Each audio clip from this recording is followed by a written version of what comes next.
China would have to play by the rules internationally as well.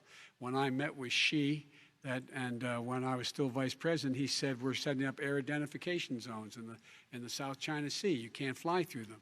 I said we're going to fly through them. We just flew B-52, B-1 bombers through it. We're not going to pay attention. They have to play by the rules. And what's he do?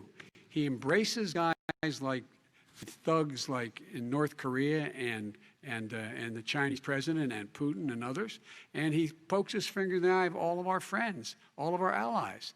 We make up we're 25% of the world's economy. We need to be having the rest of our friends with us saying to China, these are the rules. You play by them or you're going to pay the price for not paying by them economically. That's the way I will run it. That's what we did in upholding steel tariffs and a range of other things when we were president and vice president. All right, let's talk about North Korea. Excuse me, no, I have to respond to that. Okay, very quickly, and then we're going to move on to North Korea.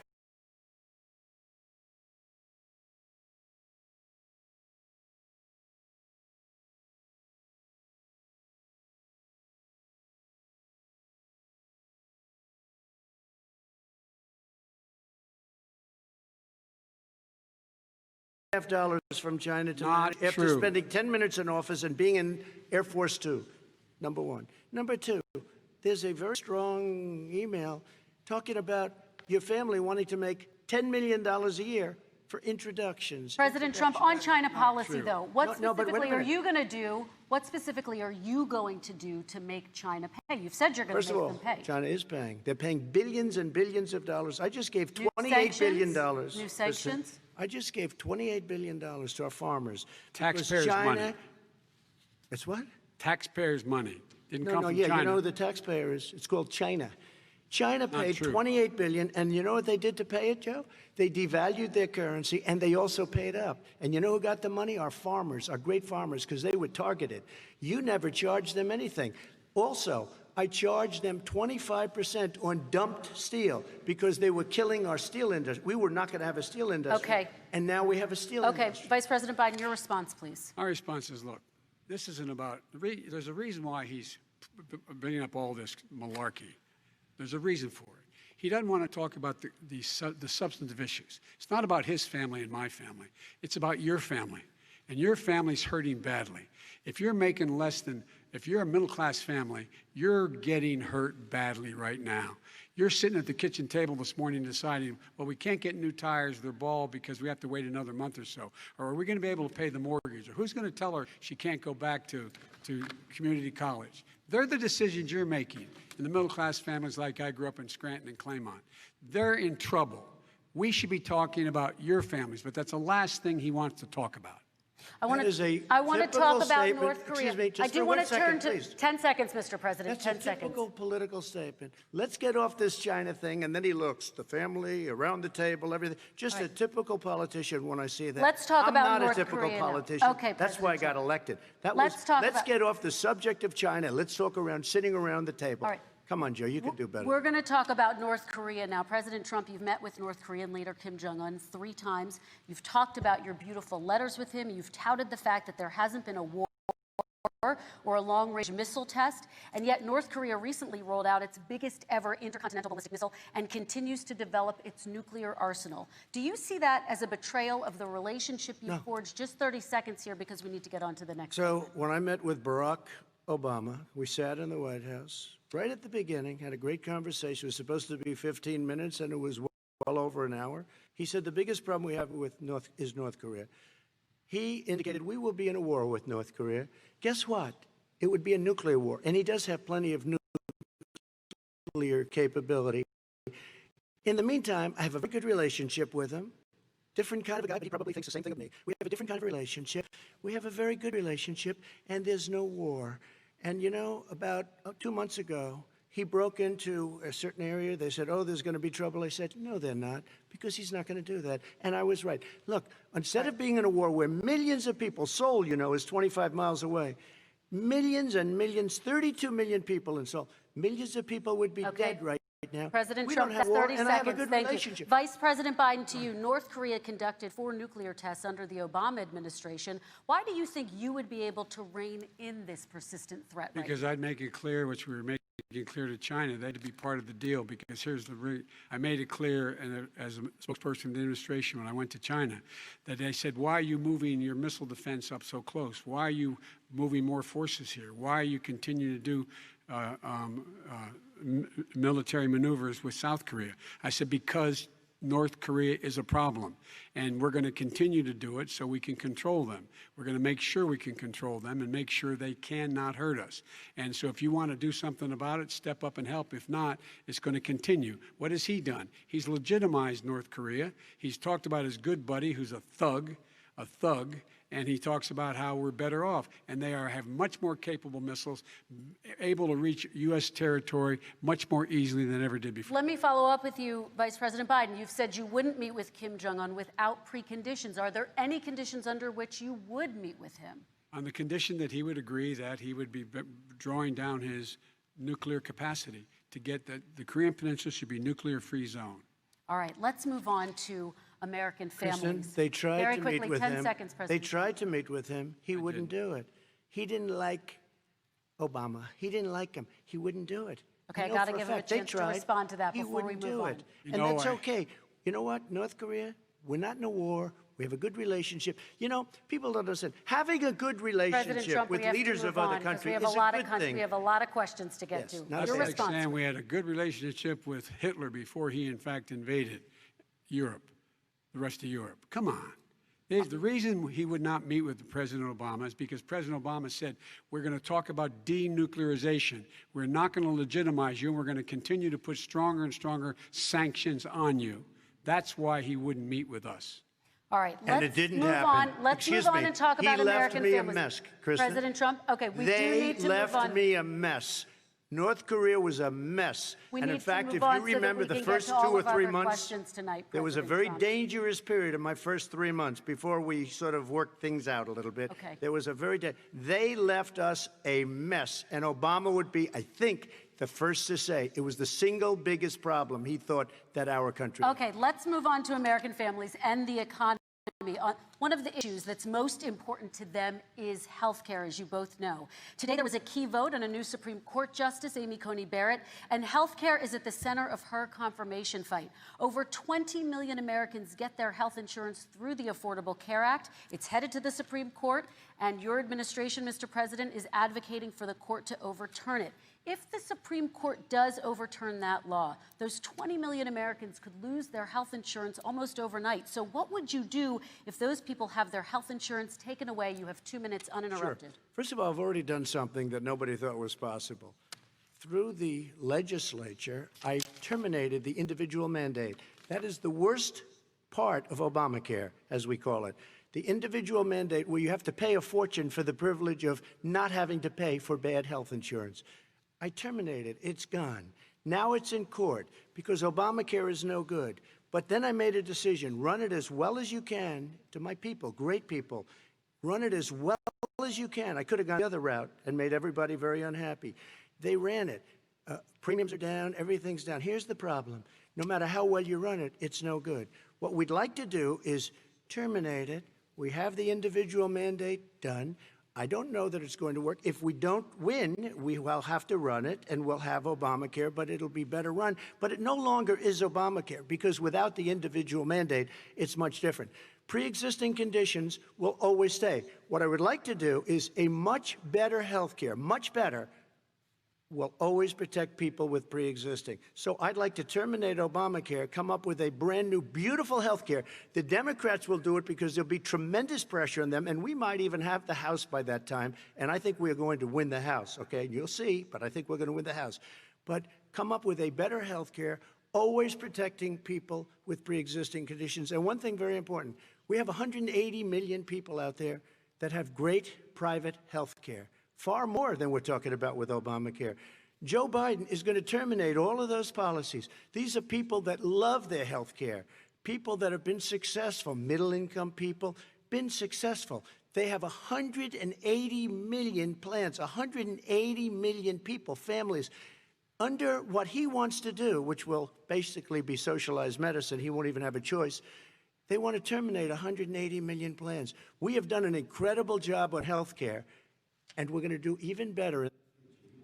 Okay, Let me Vice respond. President Biden, yes, this is for you. Your health care plan calls for building on Obamacare. So my question is, what is your plan if the law is ruled unconstitutional by the Supreme Court? You have 2 minutes uninterrupted. What I'm going to do is pass Obamacare with a public option. It'll become Biden-care. The public option is an option that says that if you, in fact, do not have the wherewithal to be, if you qualify for Medicaid and you do not have the wherewithal in your state to get Medicaid, you automatically are enrolled, providing competition for insurance companies. That's what's going to happen. Secondly, we're going to make sure we reduce the premiums and reduce drug prices by making sure that there's competition that doesn't exist now by allowing the Medicare to negotiate drug prices with the insurance companies. Thirdly, the idea that I want to eliminate private insurance, the reason why I had such a fight with 20 candidates for the nomination was I support private insurance. That's why I didn't. Not one single person with private insurance would lose their insurance under my plan, nor did they under Obamacare. They did not lose their insurance unless they chose they wanted to go to something else. Lastly, we're going to make sure we're in a situation that we actually protect pre-existing. There's no way he can protect pre-existing conditions. None, zero. You can't do it in the ether. He's been talking about this for a long time. He's never come up with a plan. I guess we're going to get the pre-existing condition plan the same time we get the infrastructure plan that we've been waiting since 17, 18, 19, and 20. The fact, I still have a few more minutes. I know you're getting anxious. The fact is that he's already cost the American people, because of his terrible handling of the COVID virus and the economic spillover, 10 million people have lost their private insurance. And he wants to take away 22 million more people who have it under Obamacare, and over 110 million people with pre-existing conditions. And all the people from COVID are going to have pre-existing conditions. What are they going to do?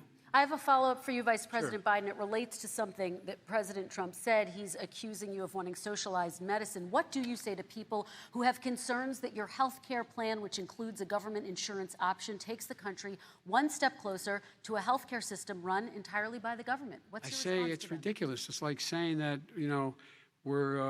the idea that the fact that there's a public option that people can choose, that makes it a socialist plan. Look, the difference between the president, I think health care is not a privilege, it's a right. Everyone should have the right to have affordable health care. And I am very proud of my plan. It's gotten endorsed by all the major labor unions, as well as a whole range of other people who, in fact, are concerned in the medical field. This is something that's going to save people's lives, and this is going to give some people an opportunity to have health care for their children. How many of you home are worried and rolling around in bed tonight wondering what in God's name you're going to do if you get sick because you've lost your home insurance, your health insurance your company's gone under? We have to provide health insurance for people at an affordable rate, and that's what I do. President Trump, Excuse me, he was your there response. for 47 years. He didn't do it. He was now there as vice president for 8 years, and it's not like it was 25 years ago. It was 3 3/4. It was just a little while ago, right? Less than 4 years ago. He didn't do anything. He didn't do it. He wants socialized medicine, and it's not that he wants it. His vice president, I mean, she is more liberal than Bernie Sanders and wants it even more. Bernie Sanders wants it. The Democrats want it. You're going to have socialized medicine, just like you went with fracking. We're not going to have fracking. We're going to stop fracking. We're going to stop fracking. Then he goes to Pennsylvania after he gets a nomination, where he got very lucky to get it. And he goes to Pennsylvania and he says, oh, we're going to have fracking. And you never asked that question. And by the way, so far, I respect very much the way you're handling this, I have to say. By the way. But somebody should ask the question. You can ask he goes for a year. There will be no fracking. There will be no petroleum. We have a number of topics we're No, going to but get that's a to. big- that's a big question. We're going to get to. We're going to get to. It's a the number same of thing with topics. socialized I have to medicine. respond. Vice President, your response, please. My response is people deserve to have affordable health care, period. Period, period, period. And the Biden care proposal will, in fact, provide for that affordable health care, lower premiums. What we're going to do is going to cost some money. It's going to cost over $750 billion over 10 years to do it.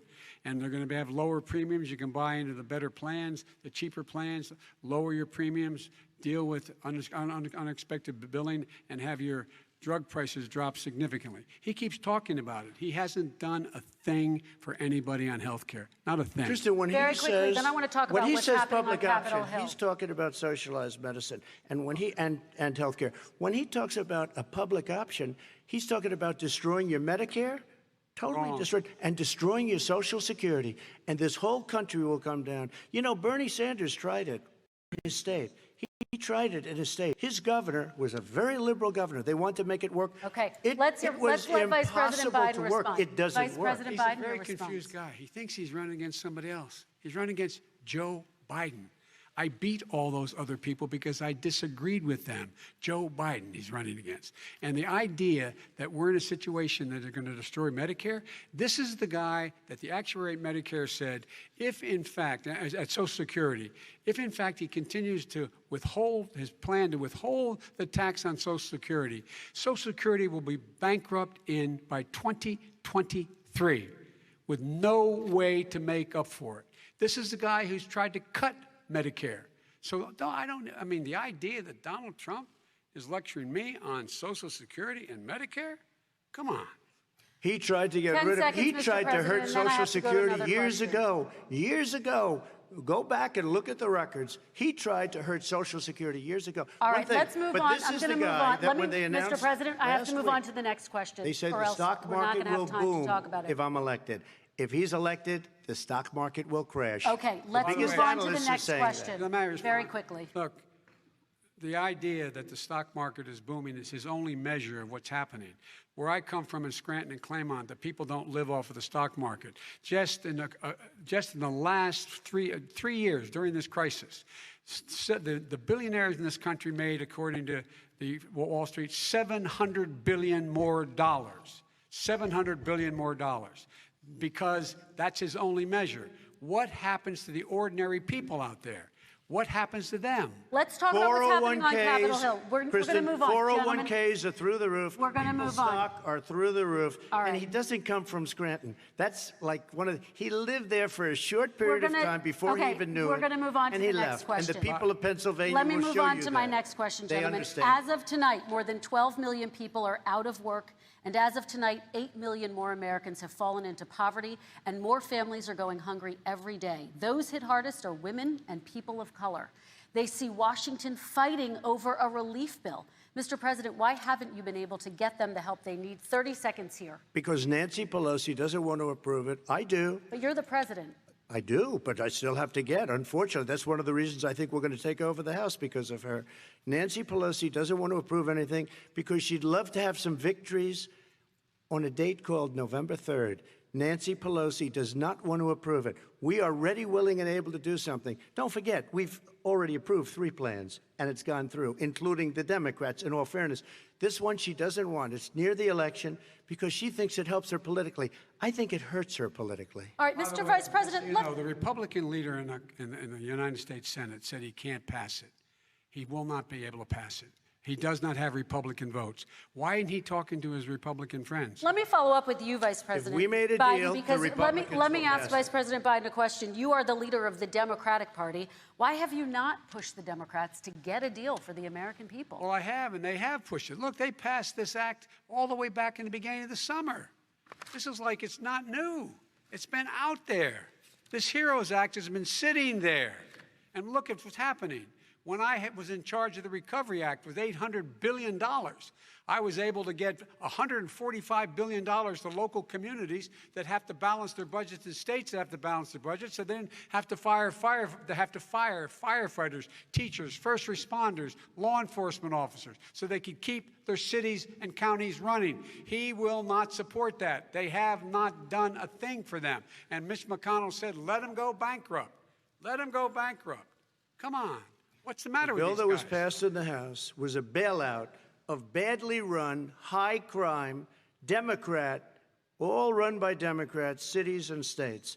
It was a way of getting a lot of money, billions and billions of dollars to these states. It was also a way of getting a lot of money from our people's pockets to people that come into our country illegally. we were going to take care of everything for them. And what that does, and I'd love to do that, I'd love to help them, but what that does, everybody all over the world will start pouring into our country. We can't do it.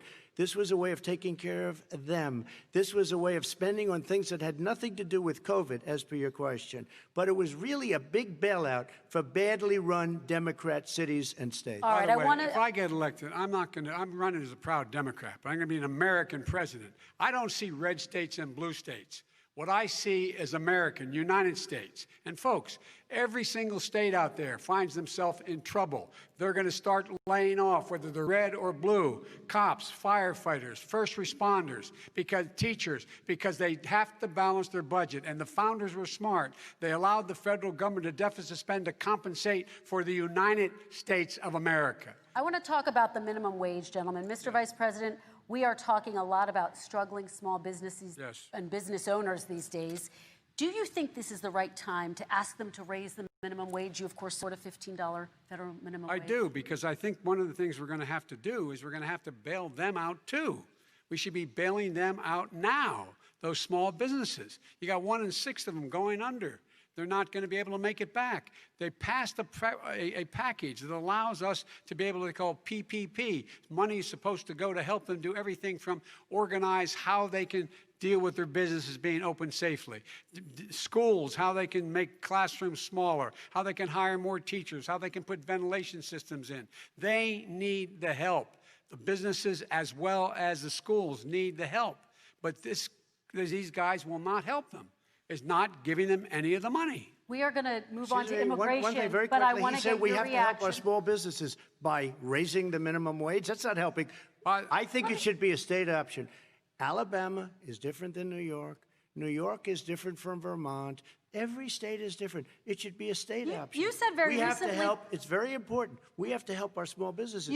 How are you helping your small businesses when you're forcing wages? What's going to happen, and what's been proven to happen, is when you do that, these small businesses fire many of their employees. You said Not very true, recently you would by the way. consider raising the federal minimum wage to $15 Say an it. hour. You said recently you would consider raising the federal minimum wage to What I $15 an hour. really Is that like, still the case? and I would consider it to an extent, but In a what I second really administration? like, in a second administration, but not to a level that's going to put all these businesses out of business. It should be a state option. Look, I've lived in different places. I know different places. They're all different. Some places, $15 is not so bad. In other places, other states, $15 would be Okay, President ruinous. Trump, thank you. Quick response, Vice President Biden. 2 jobs, 1 job, be below poverty. People are making $6, $7, $8 an hour. These first responders, we all clap for as they come down the street because they've allowed us to make it. What's happening?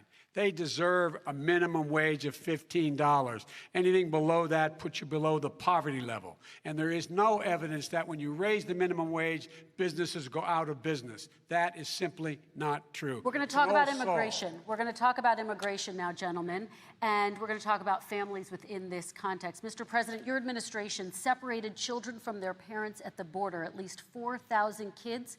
You've since reversed your zero-tolerance policy, but the United States can't locate the parents of more than 500 children. So how will these families ever be reunited? Children are brought here by coyotes and lots of bad people, cartels, and they're brought here, and they used to use them to get into our country. We now have as strong a border as we've ever had. We're over 400 miles of brand new wall. You see the numbers, and we let people in, but they have to come in legally, and they come in through But merit. how will you But let reunite me these just tell kids you, with their Let me just families, tell you, Mr. they President? built cages. You know, they used to say, I built the cages. And then they had a picture in a certain newspaper, and it was a picture of these horrible cages. And they said, look at these cages. President Trump built them. And then it was determined they were built in 2014. That was him. Do you They have a built plan to cages. reunite the kids Yes, with we're their working on families? it we're trying very hard. But a lot of these kids come out without the parents. They come over through cartels and through coyotes and through gangs. Vice President Biden, let me bring you into this 525 conversation. Quick response and then another question to you. These 500-plus kids came with parents. They separated them at the border to make it a disincentive to come to begin with. Real tough. We're really strong. And guess what? They cannot, it's not coyotes didn't bring them over. Their parents were with them. They got separated from their parents. And it makes us a laughing stock and violates every notion of who we are as a nation. Let me ask you a follow-up Kristen, question. they did it. We changed the policy. Your response they to that? They did it. We changed. did not They built the separate cages. they- who built the cages, Joe? Let's talk about what Who we're built the talking about. cages, Let's Joe? talk about what we're talking about. What happened? Parents were ripped, their kids were ripped from their arms and separated. And now they cannot find over 500 of sets of those parents, and those kids are alone. Nowhere to go. Nowhere to go. It's criminal. It's criminal. Let me ask Kristen, you I will about say this. immigration. They went 10 down. seconds, We and brought then I need to ask reporters, you a question. everything. They are so well taken care of. They're in facilities that were so clean. But some and of have them gotten haven't been such reunited But with their just ask families. one question. Who built the cages? I'd love you to ask him that. Who built the cages? Let me ask about your immigration policy, Mr. Vice President. The Obama administration did fail to deliver immigration reform, which had been a key promise during the administration. It also presided over record deportations as well as family detentions at the border before changing course. So why should voters trust you with an immigration overhaul now? Because we made a mistake. It took too long to get it right. It took too long to get it right. I'll be president of the United States, not vice president of the United States. And the fact is, I've made it very clear. Within 100 days, I'm going to send to the United States Congress a pathway to citizenship for over 11 million undocumented people. And all of those so-called dreamers, those DACA kids, they're going to be immediately certified again to be able to stay in this country and put on a path to citizenship. The idea that they are being sent home by this guy, and they want to do that, is they've gone to a country they've never seen before.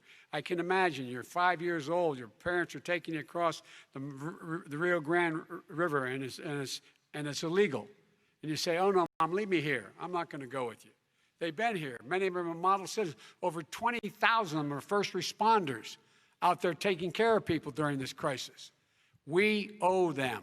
We owe them.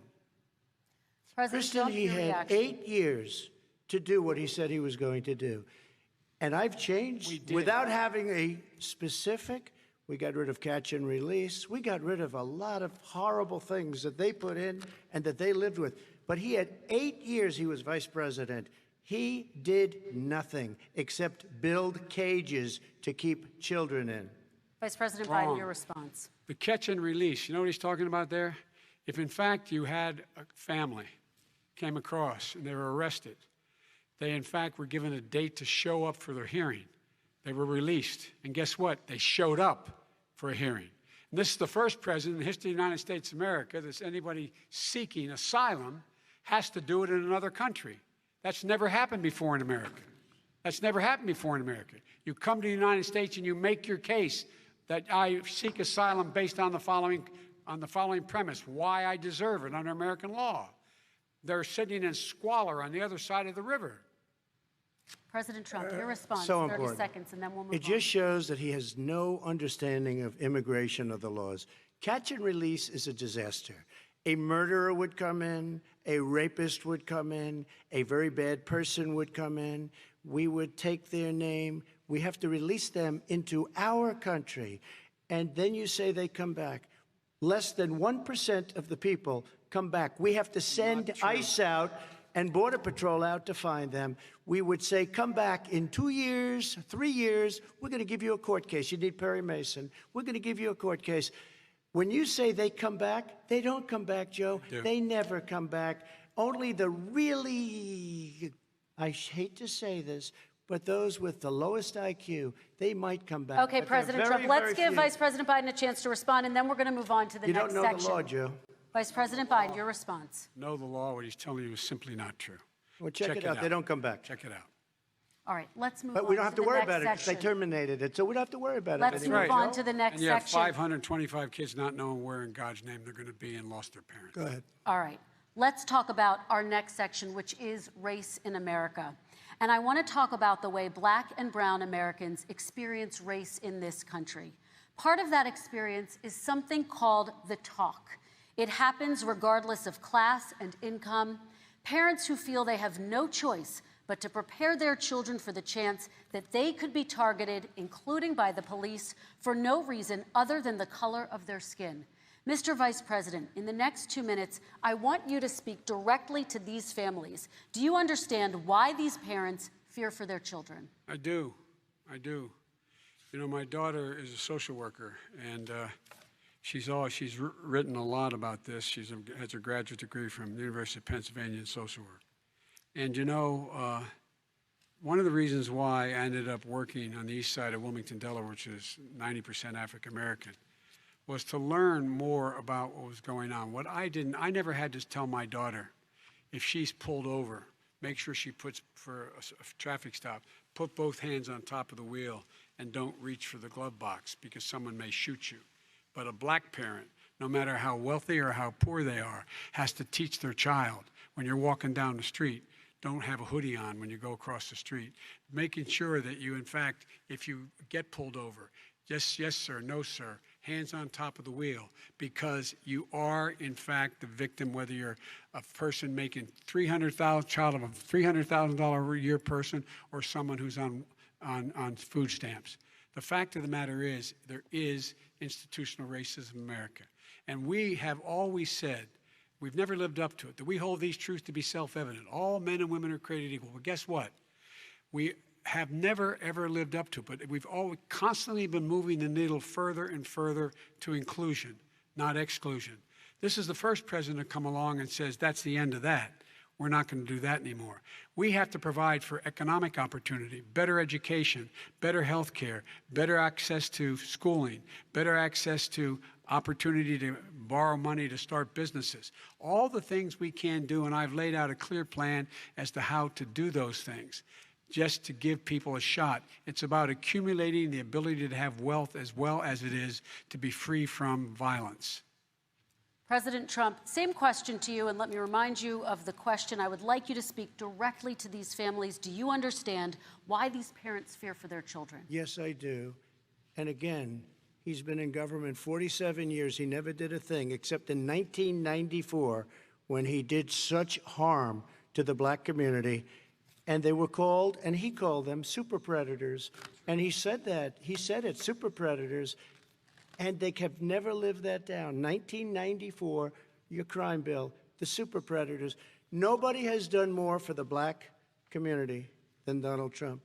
And if you look, with the exception of Abraham Lincoln, possible exception, but the exception of Abraham Lincoln, nobody has done what I've done.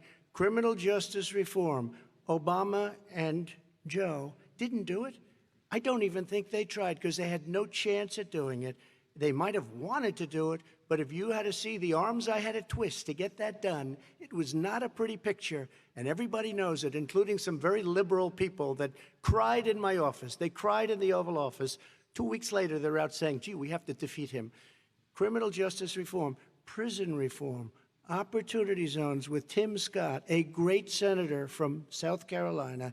He came in with this incredible idea for opportunity zones. It's one of the most successful programs. People don't talk about it.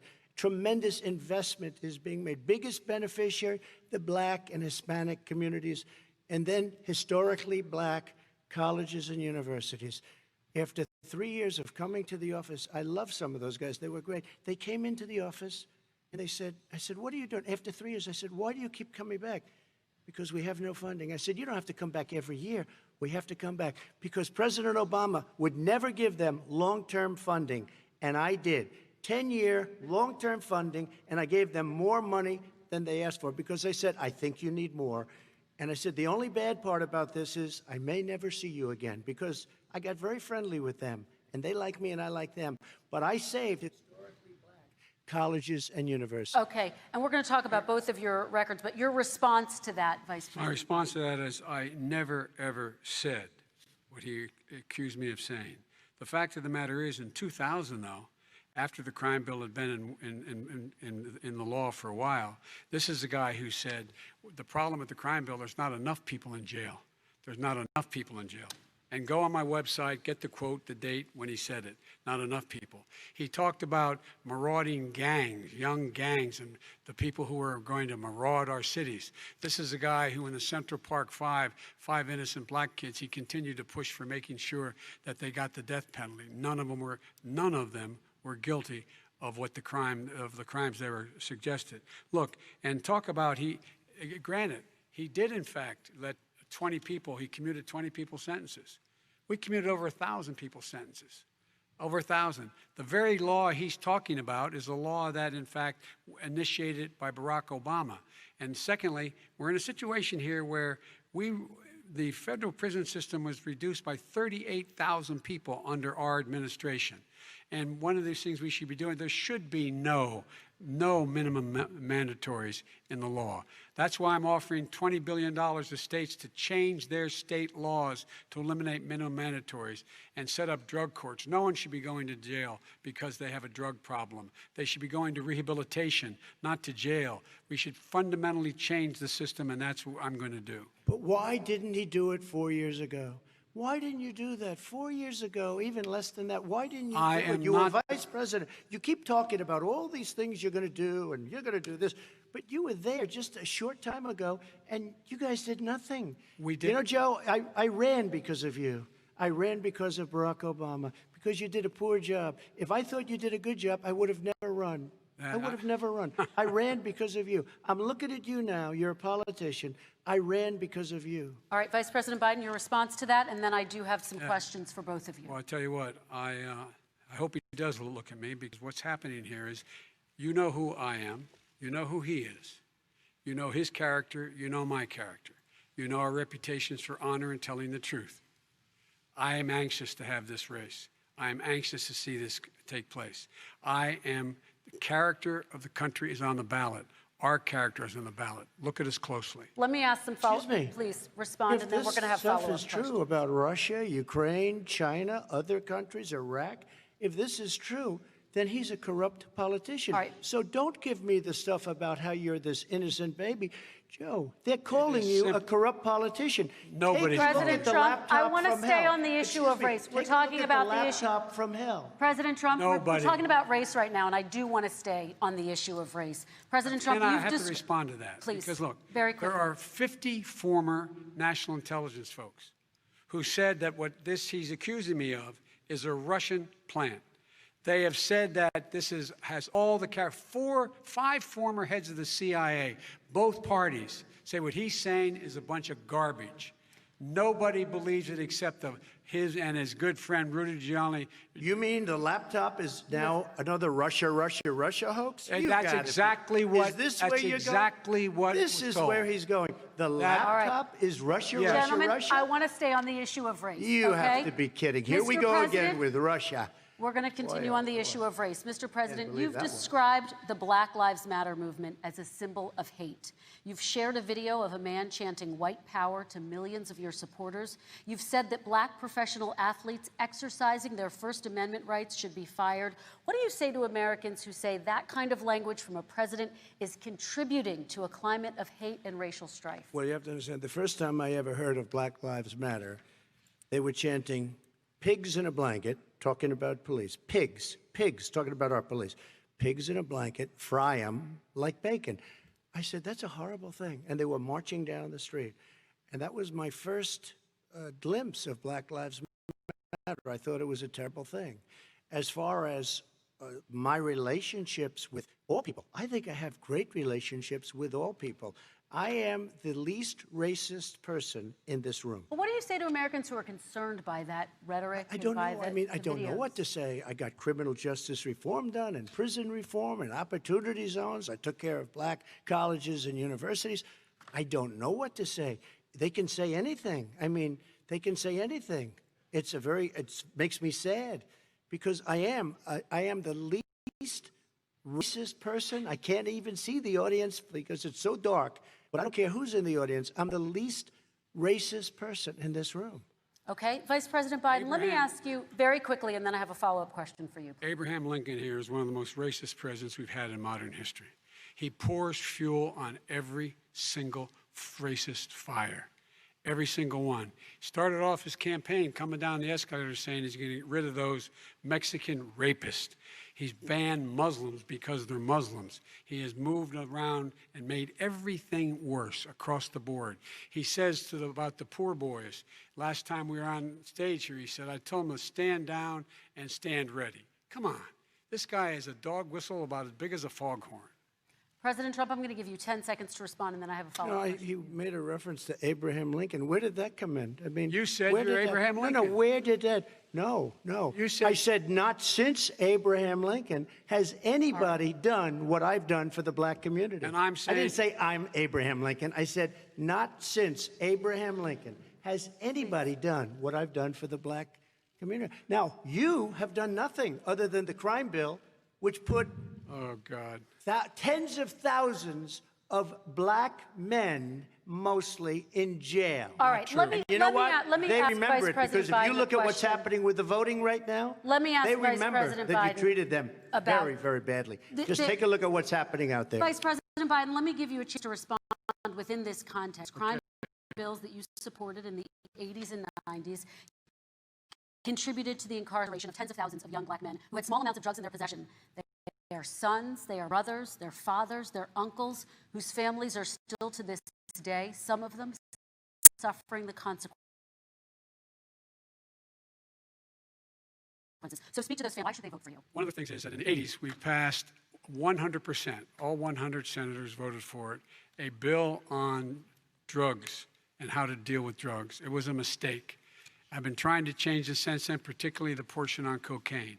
That's why I've been arguing that, in fact, we should not send anyone to jail for a pure drug offense. They should be going into treatment across the board. That's what we should be spending money. That's why I set up drug courts, which were never funded by our Republican friends.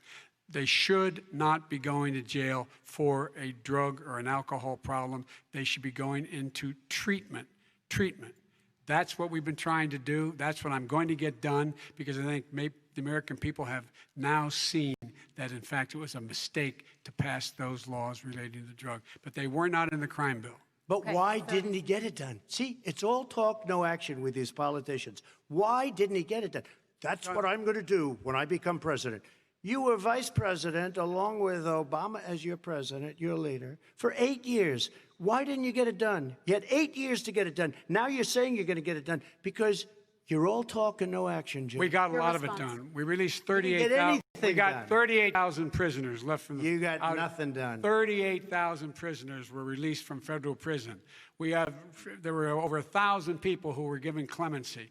In fact, we're the ones that put in the legislation saying we could look at pattern and practice of police departments and what they were doing, how they were conducting themselves. I could go on, but we began the process. We lost an election. That's why I'm running to win back that election and change his terrible policy. I Quick just response, asked, and then we're I gonna just move asked on one to climate question. change. Why didn't you do it in the 8 years, a short time ago? Why didn't you do it? You just said, I'm going to do that, I'm going to do this. You put tens of thousands of mostly black young men in prison. Now you're saying you're going to undo that. Why didn't you get it done? You had 8 years with Obama. You know why, Because- Joe? Because you're all talk and no action. All right, Vice President Because we Biden, had and a then we're different- going to move on to the next section. We had a Republican Congress. That's the answer. Well, you Okay. got to talk them into it, Joe. All Sometimes right. you got to talk them into it. We're going to move on to our next section, Like I which did is with criminal climate justice change. reform. I had Okay. to talk Democrats into it. Gentlemen, You did we're, what we we're running already out of done. time, so we got to get on to Okay. climate change, please. You both have very different visions on climate change. President Trump, you say that environmental regulations have hurt jobs in the energy sector. Vice President Biden, you have said you see addressing climate change an opportunity to create new jobs. For each of you, how would you both combat climate change and support job growth at the same time? Starting with you, President Trump, you have 2 minutes uninterrupted. So we have the Trillion Trees program. We have so many different programs. I do love the environment, but what I want is the cleanest, crystal clear water, the cleanest air. We have the best, lowest number in carbon emissions, which is a big standard that I notice Obama goes with all the time. Not Joe. I haven't heard Joe use the term because I'm not sure he knows what it represents or means, but I have heard Obama use it. And we have the best carbon emission numbers that we've had in 35 years under this administration. We are working so well with industry, but here's what we can't do. Look at China, how filthy it is. Look at Russia. Look at India. It's filthy. The air is filthy. The Paris Accord, I took us out because we were going to have to spend trillions of dollars, and we were treated very unfairly. When they put us in there, they did us a great disservice. They were going to take away our businesses. I will not sacrifice tens of millions of jobs, thousands and thousands of companies because of the Paris Accord. It was so unfair. China doesn't kick in until 2030. Russia goes back to a low standard, and we kicked in right away. It would have destroyed our businesses. So, you ready? We have done an incredible job environmentally. We have the cleanest air, the cleanest water, and the best carbon emission standards that we've seen in many, many years. Vice President And we Biden. haven't destroyed our industries. Vice President Biden, 2 minutes to you, uninterrupted. Climate change and climate warming, the global warming, is an existential threat to humanity. We have a moral obligation to deal with it. And we're told by all the leading scientists in the world we don't have much time. We're going to pass the point of no return within the next 8 to 10 years. 4 more years of this man eliminating all the regulations that were put in by us to clean up the climate, to limit the limit of emissions, will put us in a position where we're going to be in real trouble. Here's where we have a great opportunity. I was able to get both all the environmental organizations as well as labor, the people worried about jobs, to support my climate plan. Because what it does, it will create millions of new good-paying jobs. We're going to invest in, for example, 50,000 charging stations on our highways so that we can own the electric car market of the future. In the meantime, China is doing that. We're going to be in a position where we're going to see to it that we're going to take 4 million existing buildings and 2 million existing homes and retrofit them so they don't leak as much energy, saving hundreds of millions of barrels of oil in the process and creating significant number of jobs. And by the way, the whole idea of what this is all going to do, it's going to create millions of jobs, and it's going to clean the environment. Our health and our jobs are at stake. That's what's happening. And what right now, by the way, Wall Street firms indicated that my plan will in fact create 18.6 million jobs, 7 million more than his. This is from Wall Street. And I'll create $1 trillion more in economic growth than his proposal does. Not on climate, just on the economy. President Trump, you're Today came out and said very strongly, $6,500 will be taken away from families under his plan, that his plan is an economic disaster. If you look at what he wants to do, if you look at his plan, his environmental plan, you know who developed it? AOC plus 3.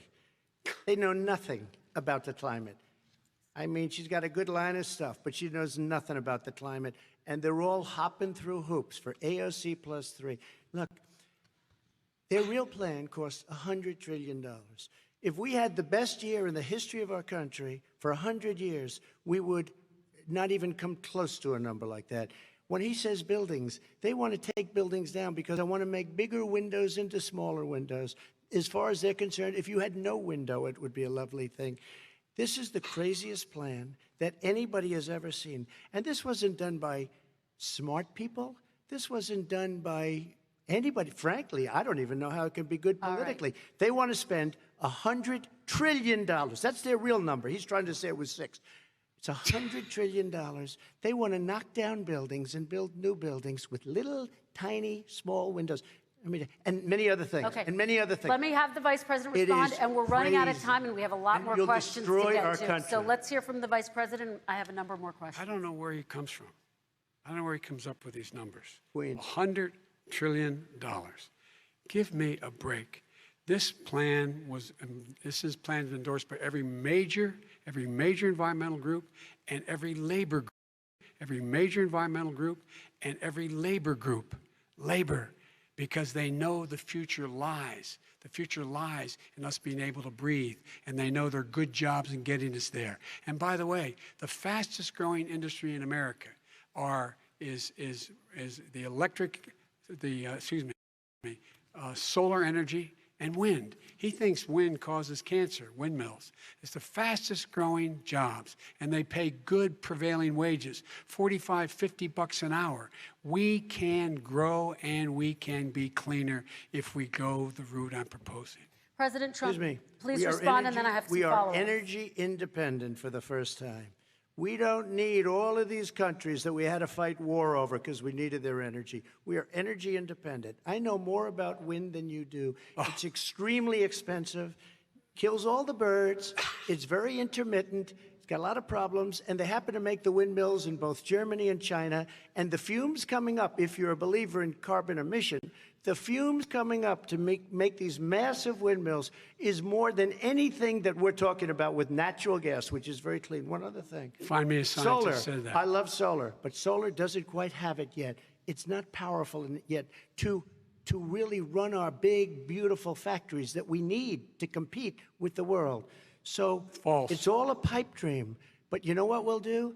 We're going to have the greatest economy in the world. But if you want to kill the economy, get rid of your oil industry. You want, and what about fracking? All right, Now- let me now we let have me to have ask let him me about allow Vice President I Biden to have respond. never said I oppose fracking. You said it on tape. I did show the tape. Put it on your website. I'll put it on. Put it on the website. The fact of the matter is Showed he's it last flat lying. Would you Flat- rule out banning fracking? I do rule out banning fracking because the answer we need other industries to transition to get to ultimately a complete zero emissions by 2025. What I will do with fracking over time is make sure that we can capture the emissions from the fracking, capture the emissions from gas. We can do that, and we can do that by investing money in doing it. But it's a transition to that. I have one more question in this pod, and then Excuse me, we have. he was against fracking. He said it. I will show that to you tomorrow. I am against fracking. Until he got the nomination, went to Pennsylvania, then he said, but you know what, Pennsylvania? He'll be against it very soon because his party is totally against it. Fracking on federal land, I said. No fracking You said and or fracking. oil You on didn't say federal Let land. me ask this I final did. question in this section, and then I want to move on to our final section. President Trump, people of color are much more likely to live near oil refineries and chemical plants. In Texas, there are families who worry the plants near them are making them sick. Your administration has rolled back regulations on these kinds of facilities. Why should these families give you another 4 years in office? The family that we're talking about are employed heavily, and they're making a lot of money, more money than they've ever made. If you look at the kind of numbers that we produce for Hispanic, for Black, for Asian, it's 9 times greater, the percentage gain, than it was in 3 years, than it was under 8 years of the 2 of them, to put it nicely. 9 times more. Now, somebody lives, I have not heard the numbers or the statistics that you're saying, but they're making a tremendous amount of money economically. We saved it, and I saved it again a number of months ago when oil was crashing because of the pandemic. We saved it. We got, say what you want about relationship, we got Saudi Arabia, Mexico, and Russia to cut back, way back. We saved our oil industry, and now it's very vibrant again. All And right. everybody has very inexpensive gasoline. Remember Vice that. President Biden, your response, and then we're going to have a final question for both of you. My response is that those people live on what they call fence lines. He doesn't understand this. They live near chemical plants that, in fact, pollute, chemical plants and oil plants and refineries that pollute. I used to live near that when I was growing up in Claymont, Delaware. And all the more oil refineries in Marcus Hook and the Delaware River than there is any place, including in Houston at the time. When my mom get in the car and when there was first frost to drive me to school, turn in the windshield wiper, there'd be oil slick in the window. That's why so many people in my state were dying and getting cancer. The fact is, those frontline communities, it doesn't matter what you're paying them, it matters how you keep them safe. What do? And you impose restrictions on the pollutions, the pollutants coming out of those fence line communities. Okay, I have one final Would he question. close It down falls- the oil industry? It falls. Would you close it down the falls- oil By the way, I industry? would transition from the oil industry, yes. Oh, I will that's transition. a big statement. It is a big statement That's a big because statement. I would stop Why would you do that? because the oil industry pollutes significantly. And here's the deal, but you That's a can't big do that. statement. Well, if you let me finish the statement, because it has to be replaced by renewable energy over time, And I'd stop giving to the oil industry, I'd stop giving them federal subsidies. He won't give federal subsidies to the gas, excuse me, to solar and wind. Yeah. Why are we giving it to oil industry? We actually do All give right. it to solar and wind. We And have that's one maybe the final biggest question. statement in terms of business. That's the biggest statement. Okay. Because We have basically one what he's final saying question, is he is Mr. going to President. destroy the oil industry. Will you remember that, Texas? Will you Okay. remember that, Pennsylvania, Oklahoma? Vice President Biden, let me give you 10 seconds to respond, and then I Ohio. have to get to the final question. Vice President Biden. He takes everything out of context, but the point is, look, we have to move toward a net zero emissions. The first place to do that by the year 2035 is in energy production, by 2050 totally. All right. One Is he gonna final get question China to both do of it? you. No, we're finished with Is this. he We going have to to get move on China to to our do it? final question. We No, have to I'm move going on to to our rejoin final Paris question. Accord and make China abide by what they agreed to. All right, That'll this cost you is $1 about trillion. leadership, gentlemen. And this first question does go to you, President Trump. Imagine this is your inauguration day. What will you say in your address to Americans who did not vote for you? You'll each have 1 minute, starting with you, Mr. We have to make our country totally successful as it was prior to the plague coming in from China. Now we're rebuilding it, and we're doing record numbers, 11.4 million jobs in a short period of time, et cetera. But I will tell you, go back. Before the plague came in, just before, I was getting calls from people that were not normally people that would call me. They wanted to get together. We had the best black unemployment numbers in the history of our country. Hispanic, women, Asian, people with diplomas, with no diplomas, MIT graduates, #1 in the class. Everybody had the best numbers. And you know what? The other side wanted to get together. They wanted to unify. Success is going to bring us together. We are on the road to success, but I'm cutting taxes, and he wants to raise everybody's taxes, and he wants to put new regulations on everything. He will kill it. If he gets in, you will have a depression, the likes of which you've never seen. Your 401ks will go to hell, and it'll be a very, very sad day for this country. All right. Vice President Biden, same question to you. What will you say during your inaugural address to Americans who did not vote for you? I will say, I'm an American president. I represent all of you, whether you voted for me or against me. And I'm going to make sure that you're represented. I'm going to give you hope. We're going to move. We're going to choose science over fiction. We're going to choose hope over fear. We're going to choose to move forward because we have enormous opportunities to make things better. We can grow this economy. We can deal with the systemic racism. And at the same time, we can make sure that our economy is being run and moved and motivated by clean energy, creating millions of new jobs. And that's the fact. That's what we're going to do. And I'm going to say, as I said at the beginning, what is on the ballot here is the character of this country: decency, honor, respect, treating people with dignity, making sure that everyone has an even chance. And I'm going to make sure you get that. You haven't been getting it the last 4 years.